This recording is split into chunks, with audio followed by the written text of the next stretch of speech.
কার কার পছন্দ দুধ কলা? এই তো আমার ঘরের মানুষের দুধ কলা খেতে কিন্তু খুবই পছন্দ।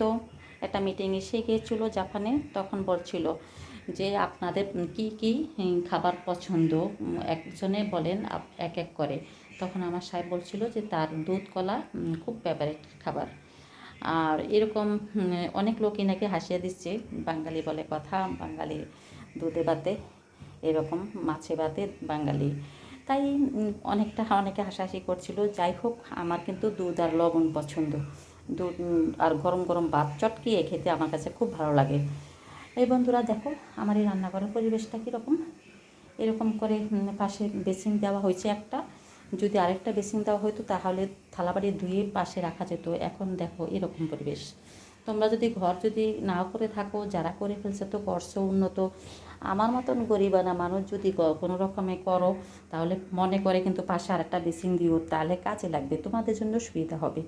এই তো আমি আমার পরিবেশ মতন করতে পারি নাই, বিধায় আমার কাছে এখন রান্নাঘরটা একটু ছোট হয়ে গেছে। তারপরও যেটুকি যেখানে আছি আলহামদুলিল্লাহ। এই তারপরও তোমাদেরকে ঘুরে ঘুরে দেখাচ্ছি। আর এখানে এই পটগুলোতে আমার আছে সারা বাংলাদেশে। আমরা দুজন সিম্পল লাইফ মিথিলা সব ডেলিভারি দিয়ে থাকি বিভিন্ন পণ্য, যেমন এই চালের গুঁড়া, হলুদের গুঁড়া, মরিচের গুঁড়া, এরকম করে। এই তো কোরবান আসছে, কোরবানিতে আমাদের অনেকের 1 মণ 8 মণ এরকম আশেপাশে অর্ডার আছে। এবং যারা 5 কেজিও করেও নেয়, 5 কেজি করেও আমরা দিয়ে থাকি। তারপরে এই আমার এলাকার ভিতরে আমরা ডেলিভারি চার্জটা রাখি 50 টাকা। আর আমাদের হাতের নাগালের বাহিরে যখন যায় ডাকা তখন তাদের ডেলিভারি চার্জটা তারাই দেয়। এরকম করে আমরা কিন্তু পণ্য নিজে হাতে করে রাখি। এখানে অল্প কিছু আছে, আরও মিথিলার কাছে আছে। আবার এখন আমরা বৈশাখে মরিচ উঠাবো, হোলিতে এগুলা গুঁড়ি করব। আর চালটা, আমন চালটা গুঁড়া চালটা একসাথে গুঁড়ি করব, সাথে এরকম যার যার অর্ডার মতন আমরা পৌঁছে দিতে চেষ্টা করি। বন্ধুরা, আমাদের কাজগুলো তোমাদের মাঝে যদি ভালো লাগে লাইক কমেন্ট করো, একটু সাপোর্ট করো। সাপোর্ট করলে তো দোষ নেই, অন্য একজনের উপকার হতে পারে।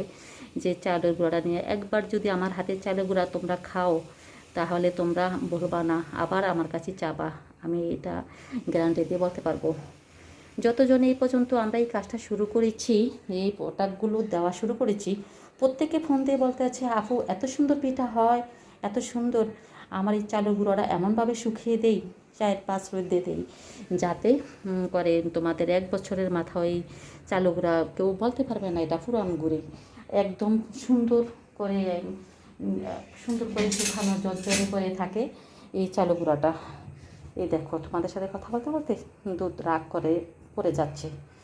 দুধ কিন্তু রাগ করে, দুধ রাগ হলে কিন্তু পড়ে চুলার আশপাশে, দুধে কান্না করে, একদম পুটোর দিকে পড়ে। দুধের কান্না দেখেছো? হাই হিট চালটা দেখো দুধে কীভাবে কান্না করে, ও আল্লাহ। আর আর দুধে চুলা যদি পড়ে একবার, পোড়া পোড়া গন্ধ, খুব বিশ্রী, তাই না? তো একটু সতর্ক থাকতে হবে, কাছাকাছি থেকে দুধটা জাল দিতে হবে। তোমাদের মাঝে কথা বলতে বলতে কিন্তু অনেক লং ভিডিও হয়ে যাচ্ছে, আর লম্বা করব না। তোমরা কেমন আছো, কে কোথায় রেখে আমার ভিডিওটা দেখছো, আমাকে একটু কমেন্টে বলবা, পাশে থাকবা, সাপোর্ট করবা। আল্লাহ হাফেজ। নতুন নতুন বন্ধুরা অ্যাড হবা কিন্তু।